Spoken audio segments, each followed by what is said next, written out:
Present day. Present time. Alright, so today we're going to be discussing some of the dark truths of dating apps. And I just want to see, because I have some theories of myself that I've been thinking about for a while. Relationships are powerful. It's what builds everything around us. Or What we're about is making introductions. Right. People are coming to Tinder because they want to meet new people and they're curious about what the possibilities are.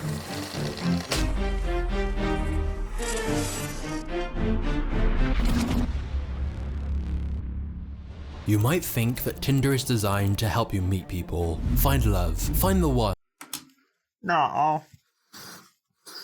I think I'm not gonna get away too much, but I think that these apps, they intentionally put you off with a bad match to keep you hooked in.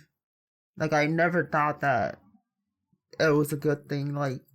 When it comes down, every company usually starts with a good intent, and then it starts to become something about it's never enough, so they have to find more ways. Because think about it, if they have an app that will actually make you meet someone that you stay forever, you won't keep coming, and eventually, once enough people actually get their perfect match and they're married, they're not going to keep coming back to the app. They have to find different new ways to actually keep making that money, because eventually the money will go down if they have good intentions. But in reality, Tinder wants none of this. Every time someone finds a partner, they've just lost 2 customers, and that's bad for business. Instead, Tinder has used a genius. See? It's literally what I was just talking about. It's just, if you don't keep people coming back, it's just bad for business. You're not going to keep making that sweet moolah. Strategy to monetize loneliness, which has helped it become one of the most profitable apps in the entire world. You see, on the one hand, Tinder is an incredible business success story, and they've managed to completely revolutionize online dating. But on the other hand, there are countless allegations that the company has put profit before people and toyed with the most fundamental human emotion, love. For example, did you know Tinder gives everyone a secret score that ranks how desirable they are, which determines how often to show their profile? Or did you know See, I'm not even surprised. I'm not surprised at all. Literally, they're doing allegations. Wonder if there'd be any lawsuits on it. Well, we'll have to see. That the creator of rival app Bumble was actually a co-founder of Tinder, but then she quit after suing the company and alleging 2 of her Tinder co-founders sexually harassed her. See? I was literally just wondering if they freaking got sued at some point, because I can really see this. What they have to say. And did you also know that the company that owns Tinder, or did you know that the creator of rival app Bumble was actually a co-founder of Tinder, but then she quit after suing the company and alleging 2 of her Tinder co-founders sexually harassed her? Wait, what? The creator sexually harassment? Holy shit. That's crazy. I thought it was just a normal lawsuit. That's why when I went back, it was literally... Wow, that's fucked up. Not gonna lie. And did you also know that the company that owns Tinder also owns pretty much all the other popular online matchmaking services? And remember, they are financially motivated to not find you a partner, since that would remove you from their target market. Well, what was I saying? Exactly what I just said. Welcome to the insane story of Tinder.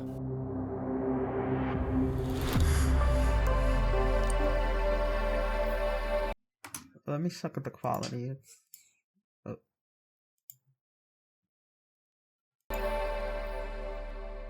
Tinder started out as a fun way to swipe through singles in your local area. It was new and exciting and everyone was talking about it. So you joined, and you were getting matches. The conversations were fun, and you were thinking how great and easy this is. But then something changed. You started getting less matches, less messages, ads started popping up. The amount of swipes you could do each day became limited.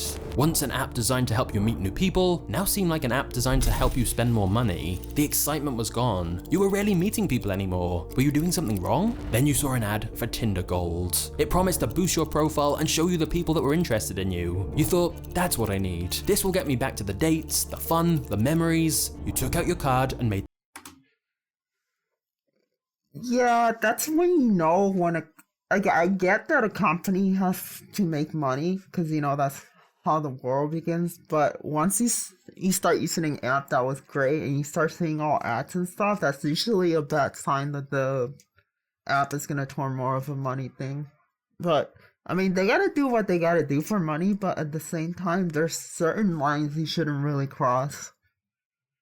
If you're asking me, like I already know they're gonna start talking about something real bad. And I have a couple theories. I don't want to give away too much yet. The purchase, $14.99 a month. It'll be worth it, you remember thinking. And at first, it was. It was like the old Tinder. You were getting matches and messages and dates. But then just like before, it all dried up. But Tinder had a new solution. You can upgrade to Tinder Platinum for an even higher fee. You started to wonder, what's going on? And to truly understand that, we need to travel back to where it all began.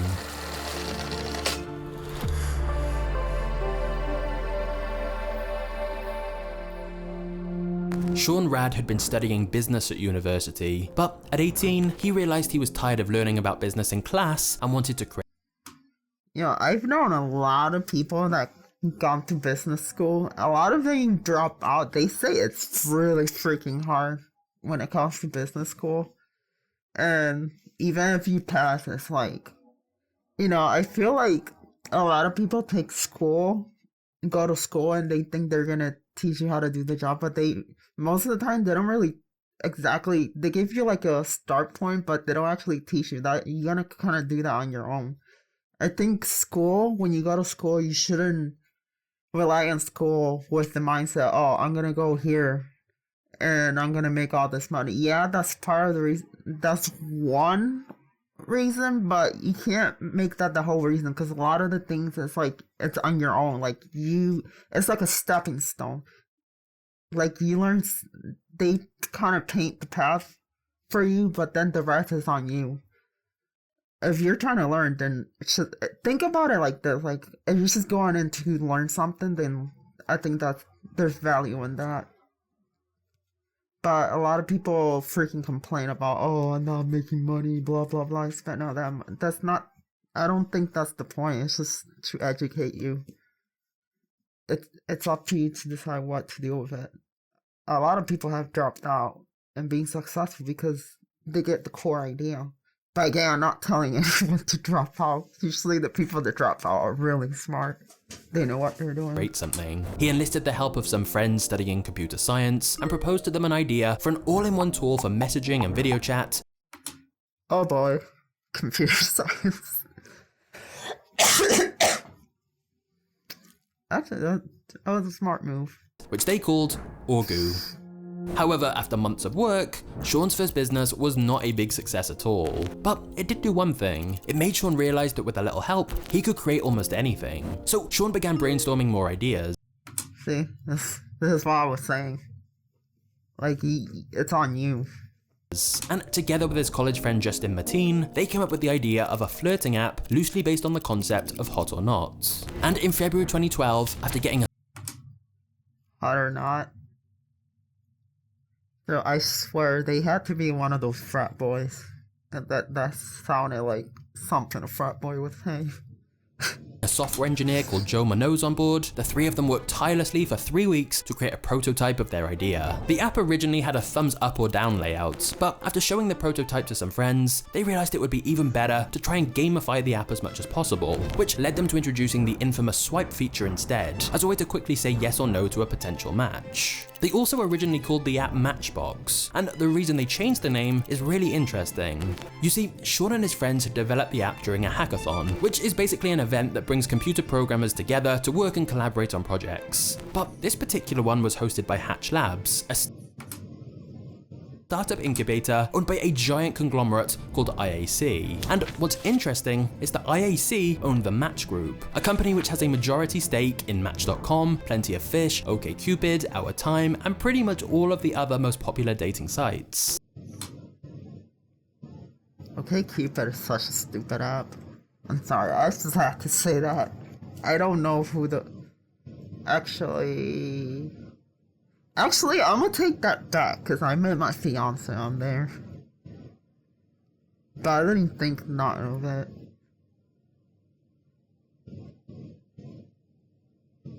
No, it was Bumble. Never mind. It was Bumble. Bumble was like weird. It's like if you're there, and I've used them, but I realized eventually dating apps are just stupid and basically a scam. But Bumble, I feel like in a way, Bumble, I guess it's good because it gives you a certain timeline to connect with them outside, and if you don't, it's like you can't message them back.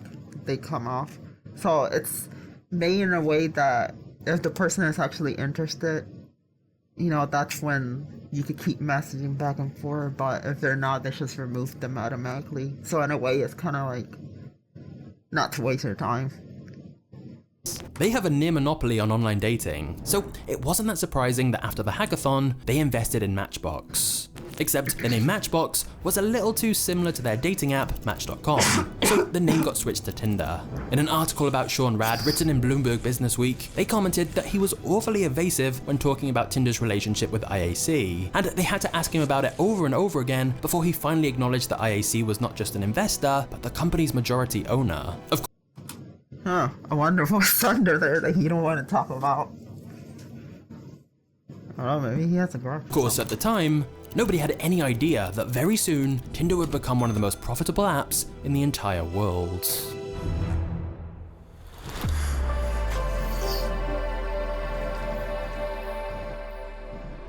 Justin had the idea of marketing their new app on college campuses. He started by introducing the app to influential people in fraternities and sororities, selling it as a way of expediting. It's kind of funny. I said he kind of talked like a frat boy. You know, that's actually a really good place to start that type of market, because you know how college people are. Creating the hookup process. Needless to say, Oh, so he basically invented the hookup culture. Is that what I'm hearing? everyone loved it. Within no time, the app was starting to spread from campus to campus, up and down the country. Their growth was helped further by the huge parties that the company was throwing, where they only allowed entry to those who had downloaded their app. That's actually really smart. Because that helped them gain proper popularity really quick. Yo, I'm not gonna lie, that's actually really smart. Before long, Tinder had taken over and started breaking out of college campuses and into the mainstream of big cities. The swipe feature was particularly addictive, and by October 2014, Tinder users completed over 1 billion swipes per day. And Yo, I remember I used to use this app. I don't know, it sucks you in. I think it's just like, you know, like when you do something that's kind of relaxing, it's not like entertaining necessarily, but you just can't stop doing it because you kind of just get in the zone. I think that's kind of what this is, in a way. the average Tinder user was now spending nearly 90 minutes per day. Like, yeah, I used to spend so much time. And then at a point, I was like, what am I doing? I'm not even, like, really looking at it. I just, like, swiping. It's like, you know, like those stupid, it's like a stupid kind of, like, entertaining thing. Like, I don't know. I started too much. Sorry, I haven't made videos in a while. On the app. Tinder was also named the best new startup of 2013 by TechCrunch, and so Sean Rad and the rest of his co-founders were riding a high. They were even featured on the covers of magazines. Of course, as Tinder was becoming more famous, they did also attract some negative attention. There were many complaints that Tinder was making dating overly superficial and just about looks. And there was also data that showed Tinder was causing an increase in infidelity. However, the real controversy was what was happening inside the company. Yo. Okay, so I have an article here, and this article says, does your dating app want you to stay single? So, to sum it up for you guys, the article is basically talking how it started as something good for matchmaking, and then eventually, the article explores that they were using AI to make fake profiles and really attractive people. You know, AI generated people they go into, like, it is kind of a conspiracy in a way. I don't know if I mean, some of it there's proven, but there's not enough evidence on it, so take this with a grain of salt. They'll make AI-generated profiles, and then they'll send them, and you'll say someone talk with you, and then that girl's freaking self-confidence just went up, way up, and then her expectations started getting higher, which let men, which are the ones who look for sex and, relationships the most, lower their self-esteem, basically. In a way, it's like a psychological trick, because it ups their confidence, and then men have harder time finding a match, which will lead those people to keep coming back. And when you come back, that's more money. So they purposely match you with a really bad person, so when you do get a match, they match you with a really bad person on purpose to keep you hooked on the app, so they could keep making money from you. And this thing, it all started because scammers, I remember I think around 2020, scammers were using AI to generate fake profiles and stuff to try to scam people. And I guess they noticed that, and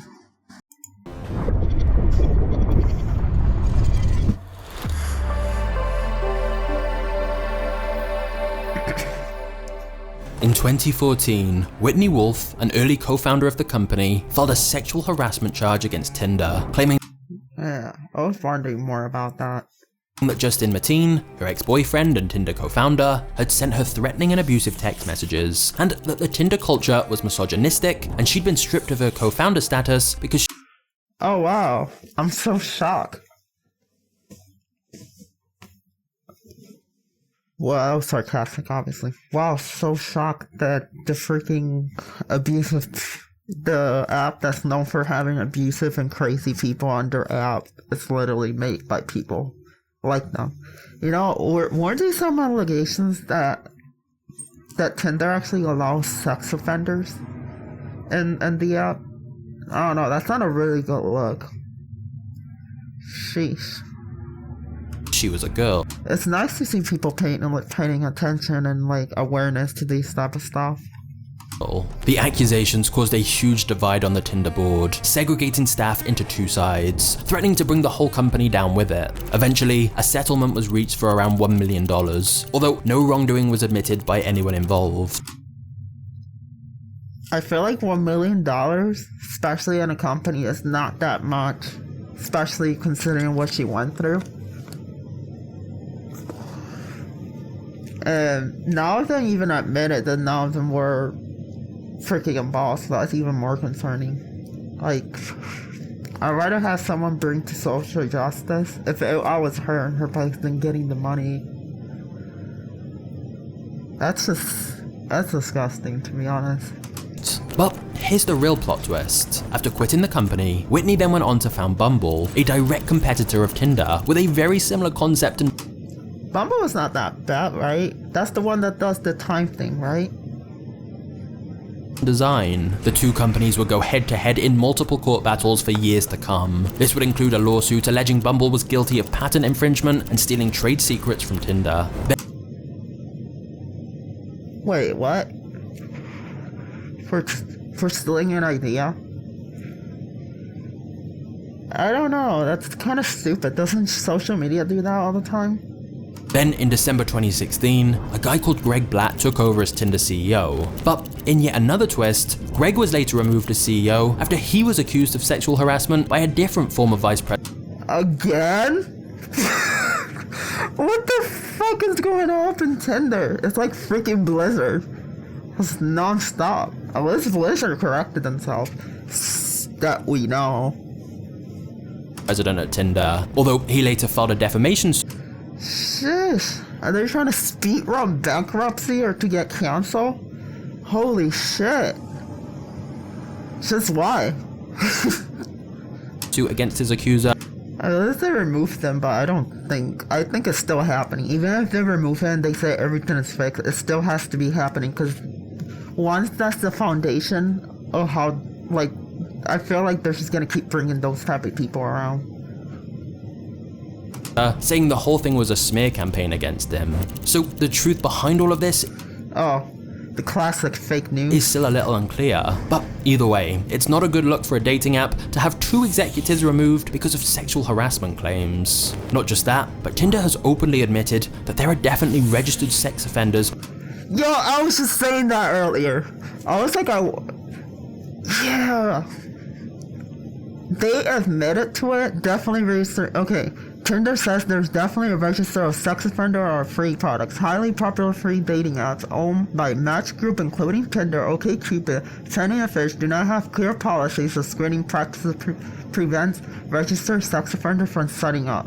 As a result of the lack of policy, people are matchmaking with regular sex offenders. Those apps, and some cases, face attempted sexual assault, according to new investigation by ProPublica in Colombia. Journalist review after Cosell. What? Yo, that makes so much sense.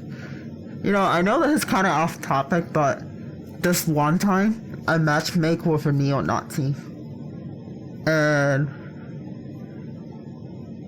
I don't know why she liked me. It was freaking weird. It was like they kept saying that, blah blah blah, I'll never, I like you, you're pretty, I'll date you, but I'll never marry you. And she kept saying how my hair was curly and that I looked too much like a Jew. I was like, what the fuck, you're here? Then the bitch started crying when I left the date. I was like, what the heck? I've never even, like, a neo-Nazi? How many of you could say you went on a date with a neo-Nazi? And the crazy thing is I didn't find out till the day, and they told me. And I was like, okay, maybe they're one of those that... Because maybe they're one of those that are, like, toned down and changed their values in a way. It was like, no, she was, like, straight up neo-Nazi. She kept saying a bunch of racist shit. Told me the person went to prison for arson or something. I was like, what the heck? Like, at that point, I was just like, nah. Bye. On our free products, since Tinder don't vet who uses the app, which has inevitably ended up in some Tinder horror stories. Not to mention the people getting scammed through the app, like the Tinder swindler who conned his victims out of more than $10 million. However, perhaps the most controversial element of Tinder is how it makes its money.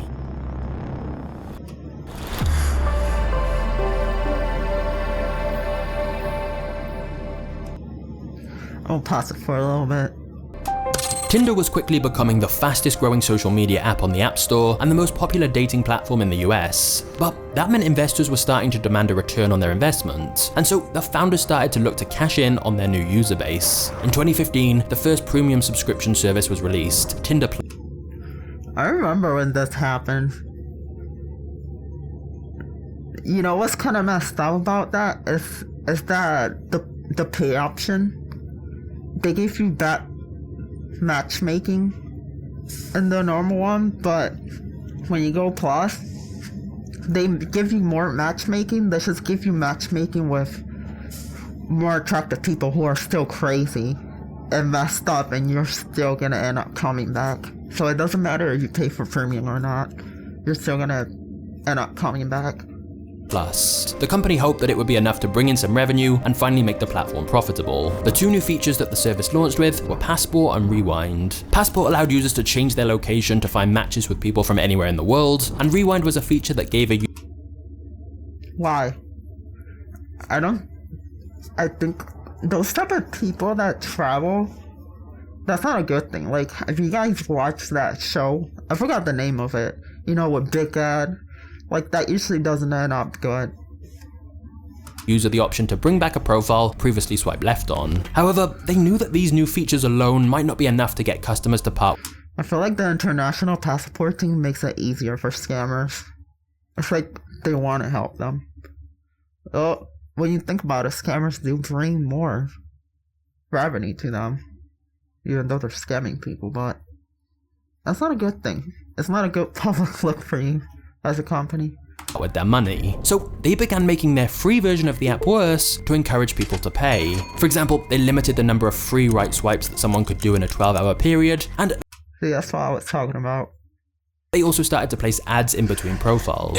Many free users were unhappy with the service, feeling like they were now getting a watered down version of the app that they had become accustomed to using. But the board at Tinder didn't care. Their premium subscription model was a huge success for their bottom line, and they were making money faster than ever before. And to be fair, they have to make money somehow. The problem was that this was just the very, very beginning of Tinder's monetization plans. But first, Tinder had another lawsuit to deal with. How many lawsuits is that by now? So like 3 or 4? Holy crap. They're catching... Sheesh. Holy crap, I've never seen a company with so many lawsuits. You see, Tinder had been sneaky with their pricing of their Tinder Plus subscription, because they offered the service for $9.99 to... Yeah, I was about to say, because when you said 15, I'm like, wasn't it $9.99?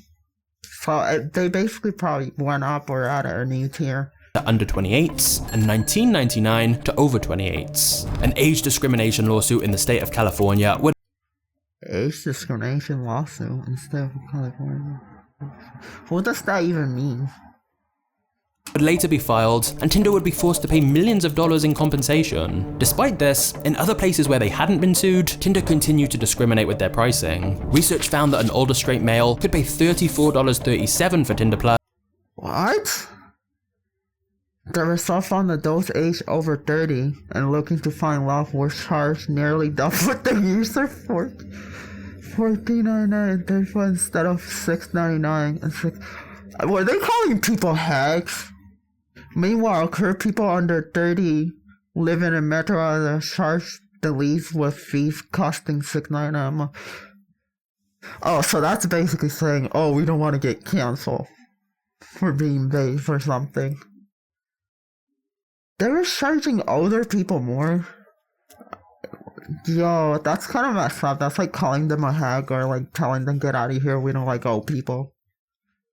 Whilst a queer female under 30 would pay $6.99 for the same service. Tinder were quite literally discriminating based on age, gender, and location, and charging certain people more for the exact same service. Oh, so they were harassing people over genders then. Like, wonder if they're doing it, because I heard that for a moment they were saying Tinder doesn't like queer people. And there was this whole thing how they were banning people that were gay and queer. Of course, they didn't publicly advertise these prices, so most people didn't realize. There was some logic behind it though. Men massively outweigh women on dating apps, and it's been estimated there's a 9-to-1 ratio on Tinder. In fact, a study found on average that men get only around a 0.6 match rate, so by limiting their amount of swipes each day, the chances of a normal guy getting many matches goes way down, which damages their self-confidence and encourages them to pay money. That's what I was talking about in the beginning earlier in the video. They want to lower guys' self-esteem to get them to spend more money. So they're much more likely to pay for Tinder Plus. As a result of this subscription plan, Tinder were now making more money than ever before, which allowed them to ramp up their expansion overseas. Tinder was going global. But before long, there was pressure from the board to increase revenue again, which is what led to Tinder releasing a new higher tier of their premium subscription. How much is it this time? Holy crap. Didn't they do it 2 times already?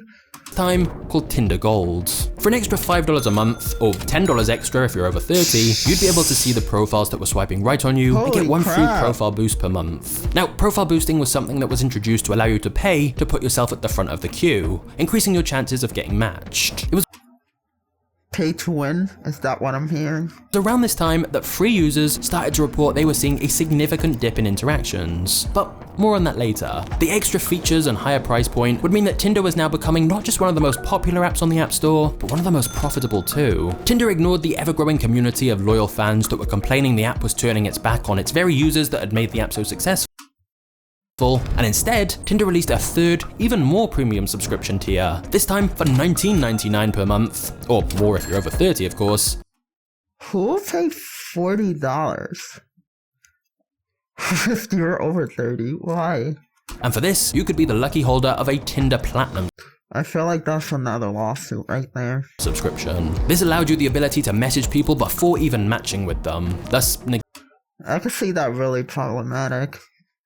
negating the whole mutual attraction system that Tinder was literally founded on. And to make matters even worse, in September 2019, the US Federal Trade Commission sued Tinder's parent company, the Match Group, for knowingly using and or creating fake users to bait. Yo, I was talking about that, how they're using AI and making fake profiles to make people, like, up their confidence. Yeah, that's what I was talking about. They're using that to up people's confidence and then, like, think, oh, I'm all that shit, to make them think they're the shit. And then guys will have a harder time finding a match. So they'll keep coming and keep making money out of them. Men into paying for subscriptions. Another technique Tinder uses to get more money from its users is hiding potential matches from free profiles. They tell you that you have all these people that have swiped right on you, and all you have to do to see them is pay for the subscription. That's why the government sued them. What the heck? They're decepting people. But Tinder still had even more monetization tricks up its sleeve. For example, if you wanted even more profile boosts, so your profile They got more tricks up their sleeve than Blizzard. Could be shown to more people, you could be charged up to $70 for it. You could also pay for priority likes, or you could pay for super likes, which puts your profile in a different color, which... You know, the more and more I watch this video, the more and more I start to realize that Diablo and Blizzard stole a lot of things from Tinder. Oh, I thought Blizzard was the first people to do it. Tinder says helps you stand out. Maybe it's the other way around. Maybe they took it from Blizzard, I don't freaking know. Even more, or possibly just look more desperate. The point is, Tinder loves all these different microtransactions because it gives you every opportunity to solve your own loneliness with money. Tinder has succeeded in turning dating into more of a game, but it's become more of a pay-to-win game, where the odds become... Yeah. Gaming does that a lot. Like a lot of games do that. More and more stacked against you if you don't give them money. And of course, if you did upgrade but then cancel, your give me money! matches would likely plummet. And once you've had a taste of success, it'd be hard to go back to having so few matches again. So it helps to keep you hooked every month. Now, let's just pause. It's a scam. Think about it. Think about this for a second. You pay for an app. Then you gotta pay a lot of money. You get matched with someone that's that for you. Then you gotta take them on a date, that's more money. Then after you realize that it's not working out, you're spending even more money. I'm not saying dating is kinda like a hooker, but in a way it kinda is like a hooker. Actually, it's kinda like pimping with extra steps when you think about it. Cause the way that they're putting the algorithm and how to match you with someone on purpose so you could come back to it, it kind of feels like someone who's pimping but getting away with it. That's how it feels to me. The heck? Now that I think about it, it does feel like that. The heck? Pimping with extra steps. Huh. I want to be very clear, Tinder's a business. Of course they're going to try to make as much money as they can from their users. I actually don't think you can begrudge them that much for cashing in with all these paid features. I just think it's useful that people are at least aware of what's going on, so they don't feel bad if they're not getting the results they want. But where this perhaps does get a little depressing is when you realize that the less attractive you are, the more money you'd probably have to pay. That's because Tinder has another secret they don't want you to know. They want to get the uggos out. I wonder if they sat at a table and they just sat down in real life. Which is that every user has a desirability score, a hidden rating given to each user that governs how often they're shown to people and who. You know, the more and more it shows that it was made by frat boys. You know how frat boys be calling people like an A and giving people numbers? They literally call people digits. That's how they see them, numbers. Who they're shown to. So according to how attractive you are is how much money you can make. The uggos make the most money. This used to be called the ELO score, but Tinder claimed they got rid of that. Yeah, cause think about it. If you're an uggo, no one's gonna swipe on you. So you're gonna keep paying month after month to make more. It's like, why you pay more money? I don't get it. You pay more money to lose more money. That's what I'm hearing. and replaced it with something else, which is almost certainly very, very similar, but with a different name. Basically, if Tinder's algorithms determine your profile isn't popular enough, they'll stop showing your profile much to the people that Tinder's algorithm. Oh, this is what I wanted to say. You're spending money to save money to then spend more money. I don't freaking know, I sound stupid. I think I said it better the other time. Thinks are more attractive. But still, despite all of this, I think what's most interesting of all about the economics of Tinder is something called the Tinder paradox. Before we get to the next chapter, I want to tell you about our video sponsor, IPVanish.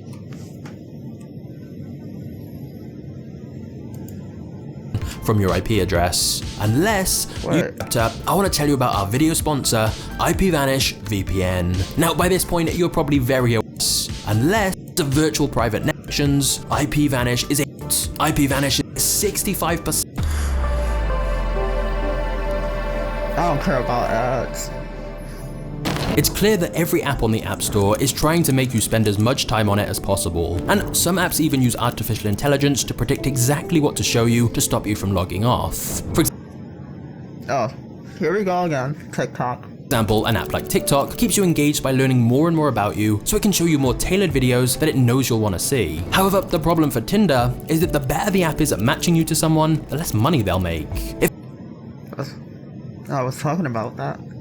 If all your matches are great fits for you, why would you want to pay for extra features or have a monthly subscription? And of course, for every successful match Tinder facilitates, if they are actually a perfect match and get in a relationship together, Tinder just lost 2 customers. This is a huge conflict of interest, and you can start to see why they may not want you to find the one after all. So how does Tinder increase user retention? Yeah, I think that if a dating app is good, it'll be dead. Because a good dating app won't have as many people in it. Because people actually find someone to be with. And how does this affect you? The main method for this is to Whereas essentially we'll go back to the same thing that you deal with in real life. I think the best way to meet someone is just go up to someone. It's really little what I see of people who actually meet, not online, but people that meet in real life and actually date usually have a bigger chance. Like I've seen that, like if you see before social media and stuff, a lot of people got married. And how come now in this new generation when everything is revolves around social media, people tend to have more relationships that don't work out? And I think part of the reason is how dating apps and online literally makes it where you can't find it, so they could keep cashing you out like a paycheck. Stagnate the matches. When you first create your profile, you'll be presented with a nice amount of matches. You'll feel great and have a positive experience. This is because Tinder initially boosts your profile to give you some dopamine hits to get hooked on the app. But pretty soon, those matches will start to tail off. But just as you're thinking about deleting the app, your phone will buzz. A notification from Tinder. It's a match. Just like that, dopamine is released in your brain and you're hooked again, back to swiping in search of more matches. It's reported that Tinder uses data science to know how often the average person needs to receive a match in order to regularly use the app. They'll also know the average number of matches before someone finds a date and deletes the app. So Tinder tries to keep you in this Goldilocks So they're freaking studying the shit out of the consumers while I'm hearing. Holy crap. zone of just the right amount of matches to keep you happy, but not happy enough to delete the app. Of course, it should be acknowledged that Tinder has absolutely helped many people find love. I don't know about that. Every time I've been matched on Tinder, I get matched with a whore. Or a freaking mad slut. The Tinder paradox is just a reminder that for I mean, the app was meant for that, after all. Tinder, it'd be much better if you Well, not at the beginning, right? Used to be different. People just use it for that because they realize it doesn't work. didn't.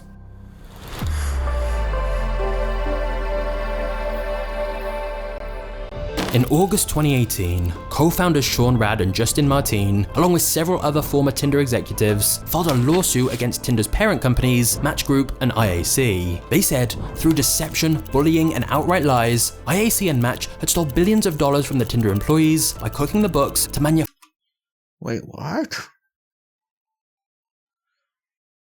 manufacture a fake global valuation of Tinder. Basically, they were claiming Tinder's parent company gave a false valuation of the company in 2017. What the heck? It's another lawsuit, isn't it? Which meant the shares belonging to Tinder's co-founders and some of the early employees were worth considerably less than they should have been, and they were demanding $2 billion in compensation. Oh damn, $2 billion? Sheesh. It took several years, but by late 2021, Match Group settled the legal dispute and agreed to pay Tinder's co-founders and original team $441 million. All in all, That's still a lot of money. the Tinder story is full of drama, but from a business and marketing perspective, Tinder is really inspiring. How an app made in just 3 weeks could completely revolutionize the way an entire generation meets new people through a I don't know. If someone tells me they're inspired by Tinder, I automatically assume it's gonna be really bad. combination of clever marketing strategies, gamifying the dating experience, and using some slightly questionable methods, Tinder has become the biggest dating app in the world. And I have to say that even though this video has looked a little more at the darker side of Tinder, personally when I've used it in the past, it was a really great experience and a lot of fun. Not for me. Every story I have on Tinder, it's horrible. So what do you think? Is Tinder simply a good business model, or has Tinder lost sight of the principles it was founded on in its quest for more and more profits? And do you think Tinder has improved dating by making it easier to connect with new people, or, as some think, do you think it's created a whole host of new problems? One thing is for certain, thanks to Tinder, dating will never be the same. Yep, I've ruined it forever. Okay, so we've talked a lot about how Tinder makes money, but now I've got a question for you. How does WhatsApp make money? If you want to know the answer to that, check out this video I made right here on. Yo, I actually think his channel is actually pretty good. I'm probably gonna subscribe. If you guys like this video or whatever, don't forget to like this comment or leave me comments on it or whatever. Don't forget to check out the video. I'm gonna be putting it in the bio. Until next time.